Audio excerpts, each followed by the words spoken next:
Friends, ఎక్కడో యుద్ధం అయితే మన వంటగదిలో కరువు వచ్చింది. అదేనండి గ్యాస్ కొరత గురించి అయితే నేను చెప్తున్నాను. ఎక్కడో యుద్ధం అవుతుంటే మనకి ఇక్కడ గ్యాస్ అయితే దొరకట్లేదు. అలాంటప్పుడు గ్యాస్ ఎప్పుడైపోతుందా అనే టెన్షన్ తోనే మనం అయితే వంట చేస్తున్నాం కదా. ఇప్పుడు ఆ టెన్షన్ లేకుండా మన గ్యాస్ సిలిండర్ లో ఎంత గ్యాస్ ఉంది అని తెలుసుకోవడానికి ఒక చిన్న టిప్ అయితే మీకు చెప్పబోతున్నాను. దానికోసం ఇలాంటి చాక్ పీస్ అయితే ఒకటి తీసుకోండి. ఈ చాక్ పీస్ ని మనం తడి చేయాలన్నమాట. ఇలా తడి చేసిన ఈ చాక్ పీస్ ని తీసుకెళ్లి గ్యాస్ సిలిండర్ మీద ఒక లైన్ లాగా అయితే గీయాలి. ఇప్పుడు నేను మీకు చూపిస్తాను ఎలా గీయాలి అనేసి. ఈ టిప్ వల్ల మనకి ఇంకా ఎంత గ్యాస్ ఉంది, ఇంకా ఎన్ని రోజులు వాడుకోవచ్చు అనేది మనకైతే తెలుస్తుంది. కాబట్టి టెన్షన్ లేకుండా వంట అయితే చేసుకోవచ్చు. ఇప్పుడు ఈ సిలిండర్ మీద ఇలా తడి చేసిన చాక్ పీస్ ఉంటుంది కదా, దాంతో ఇలా గీత అయితే పెట్టాలండి. చూపిస్తున్నాను చూడండి. ఇలా గీత అయితే పెట్టి ఒక 5 minutes చూద్దాము. ఇప్పుడు గీత అయితే ఆరిందండి. ఇప్పుడు మనం చెక్ చేద్దాము. ఇంకా తడిగా ఉంది ఇదంతాను. ఇదేమీ రాలట్లేదు, తడిగా ఉందండి.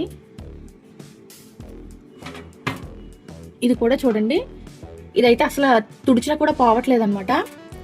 ఇక్కడ వరకు పోయింది, ఇది రాలుతుంది. ఇంక ఇక్కడ మనం ఎంత తుడిచినా ఇక్కడ నుంచి అయితే అది తుడిచినా సరే పోవట్లేదు. చూడండి, రాలట్లేదు. ఎంత గట్టిగా తుడిచినా అలా ఉండిపోతుంది. అంటే ఇది తుడిస్తే పోయింది. ఇక్కడ చూడండి, ఇక్కడ ఎంత తుడిచినా మళ్ళీ అలా ఆరిపోతుంది. అంటే మా గ్యాస్ ఇక్కడ వరకు ఉందన్నమాట. నేను మార్చి 19 అంటే ఉగాది రోజుని గ్యాస్ అయితే పెట్టాను.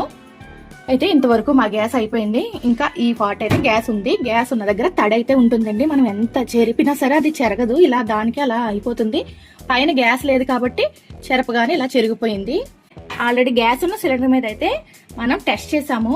ఇది నిజమో కాదో తెలియాలి అంటే అయిపోయిన గ్యాస్ సిలిండర్ మీద కూడా టెస్ట్ చేస్తేనే మనకు తెలుస్తుంది. కాబట్టి ఇప్పుడు మా ఇంట్లో ఆల్రెడీ గ్యాస్ లేని సిలిండర్ అయితే ఒకటి ఉంది. దాని మీద కూడా టెస్ట్ చేసేద్దాం.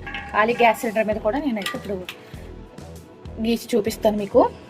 గ్యాస్ ఉంటే ఎలా ఉంటుంది, గ్యాస్ అయిపోయిన తర్వాత ఖాళీ సిలిండర్ మీద కూడా గీత గీస్తే ఏ విధంగా ఉంటుంది అనేది నేను మీకు రెండు చూపిస్తాను. మరి ఇది చెరిపి చూద్దాము.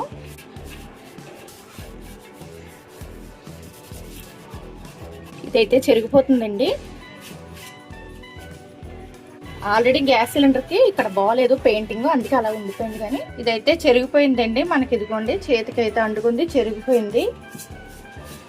మామూలుగానే చెరిగిపోయింది. ఖాళీ గ్యాస్ సిలిండర్, దీనికైతే ఏం లేదు, ఆరిపోయింది. అదే ఈ సిలిండర్ అనుకోండి, ఎంత తుడిచినా సరే పోవట్లేదు. మళ్ళీ మీకు గట్టిగా పామి మరో చూపిస్తాను చూడండి.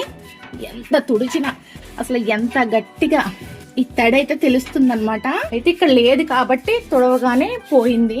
చూసారు కదా, పైన అయితే పోయింది కానీ కింద అయితే పోలేదు. అంటే ఇంతవరకు మాకు గ్యాస్ అయితే ఉంది. ఈ టిప్ మీ అందరికీ యూజ్ అవుతుందని చెప్పి నేనైతే ఈ వీడియో చేస్తున్నాను. వీడియో వస్తే లైక్ చేయడం మర్చిపోకండి. Bye bye.